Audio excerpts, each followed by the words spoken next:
કારેલીબાગ સ્થિત કાસમવાલા કબ્રસ્તાનની પાસે આજે એક વહેલી સવારે એક શ્રમજીવીની હત્યાની ગોઝારી ઘટના બની છે। વડોદરા શહેરના કારેલીબાગ વિસ્તાર સ્થિત કાસમવાલા કબ્રસ્તાન પાસે આજે વહેલી સવારે એક શ્રમજીવી યુવાનની ગોઝારી હત્યાનો બનાવ સર્જાયો છે। વડોદરા શહેરના કારેલીબાગ વિસ્તારમાં આવેલ કાસમવાલા કબ્રસ્તાન ખાતે રહેતા અને પગરિક્ષા ચલાવી ગુજરાન કરનાર 34 વર્ષીય નાઝીમ ખાન પઠાણ છેલ્લા કેટલાક વર્ષોથી ઉત્તર પ્રદેશથી વડોદરા શહેરમાં સ્થાયી થયા છે અને તે શહેરના કારેલીબાગ વિસ્તારમાં આવેલ કાસમવાલા કબ્રસ્તાન ખાતે બે સંતાનો અને પત્ની સાથે રહેતા હતા અને પગરિક્ષા ચલાવી પોતાનું ગુજરાન ચલાવતા હતા। આજે વહેલી સવારે 3 કલાકે ઘરેથી નીકળ્યા બાદ 5:30-6 વાગ્યાના સુમારે આ યુવાનની લાશ રોડ પર જોવા મળી હતી।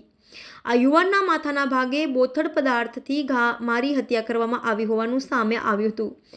આ બનાવમાં મૃતક યુવાનના પરિવારજનો અને પત્નીએ આક્ષેપ કર્યો હતો કે આ સ્થળે અસામાજિક તત્વોનો અડિંગો કાયમી રહેતો હતો અને તેઓ મહેનતકશ શ્રમજીવીઓને હેરાન કરતા હતા।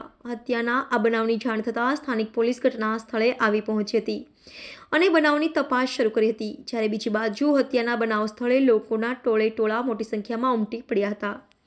Reporter Rahul Rajput, YNN news, Vadodara. ये जो भाई थे वो कितने बजे घर से निकले थे, क्या हुआ था? वो रोज 3 बजे निकलते हैं, तो आज भी 3 बजे ही गए थे। तो आपको क्या पता चला, कैसे पता चला? जैसे उनके दोस्त आए ना, उन्होंने बोला कि क्रेटा बाहर रखी है, वो घर आए नहीं अभी तक, ना मार्केट गए। जब आके हमने बाहर देखा ना, फिर दिखवाया यहाँ, तो उनको यहाँ पर मार के डाल दिया।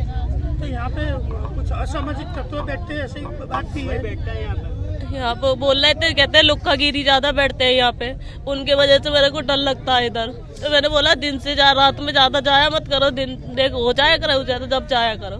तो किसी से झगड़ा या कुछ दिन पहले कुछ हुआ था ऐसा? नहीं, झगड़ा किसी से नहीं हुआ आज तक। तो आपको क्या डाउट क्या है? हम किसके ऊपर डाउट करें, हमें कुछ भरोसा ही नहीं है, हम इधर जानते ही नहीं ज्यादा किसी को। आपका नाम? रहमत। આજે કારેલીબાગ વિસ્તારમાં હત્યાનો બનાવ બને તો શું છે સમગ્ર પ્રકારની માહિતી? આજરોજ કંટ્રોલ તરફથી વર્દી મળેલ કે કાસમવાલા રોડ ઉપર છે કાર વોશની સામે એક ડેડ બોડી મળી છે। પોલીસ કાફલો ત્યાં જઈને તપાસ કરતા આ ડેડ બોડી મોહમ્મદ નાઝીમ પઠાણ જે ફ્રૂટની લારી ચલાવે છે તેનું હોવાનું જાણવા મળે છે। પ્રાથમિક રીતે જોતા મરનારના માથા ઉપર, છાતીના ભાગે હથિયારમાં તલવાર અથવા તો છરા જેવા તીક્ષ્ણ હથિયારથી ઘા કરી અને મોત નિપજાવવાની હકીકત બહાર આવી છે। સાહેબ તે કઈ જગ્યાએ ઘા મારવામાં આવ્યા? તેના માથા ઉપર છે, છાતીના ભાગે છે અને આજુબાજુ પોલીસે CCTV ચેક કર્યા છે તો એક વ્યક્તિ એમાં નાસ્તો જાય છે જેનો હાથ લોહીથી ખરડેલો હોવાની પૂરી શક્યતા છે। તો હાલ તેના કુટુંબીજનોને આ બાબતે મરનારને કોઈ સાથે તકરાર અથવા તો બીજો કોઈ પ્રોબ્લેમ હતો કે કેમ તે બાબતે તેની કાર્યવાહી કરી પૂછપરછ કરી અને ફરિયાદ લેવાની કાર્યવાહી શરૂ છે। સાહેબ શું લાગે છે કોઈ અદાવત હોય એવું કંઈ ખરું? હાલ પ્રાથમિક તપાસ શરૂ છે અમારી, તેના પરિવારજનોને પણ સાથે સંપર્ક કરીને અમે આ વિગત મેળવવાનો પ્રયત્ન કરીએ છીએ। મરણજનો શું કરતો કામ? ફ્રૂટની લારી ચલાવતો હતો, સાયકલ। સાહેબ આમાં કોની મદદ લેવામાં આવી છે સમગ્ર? અમે તાત્કાલિક FSLને પણ બોલાવેલ છે, ત્યાંથી સેમ્પલો લેવામાં આવે છે બ્લડના અને અત્યારે સેમ્પલો લઈ અને આગળની કાર્યવાહી કરવામાં આવે છે।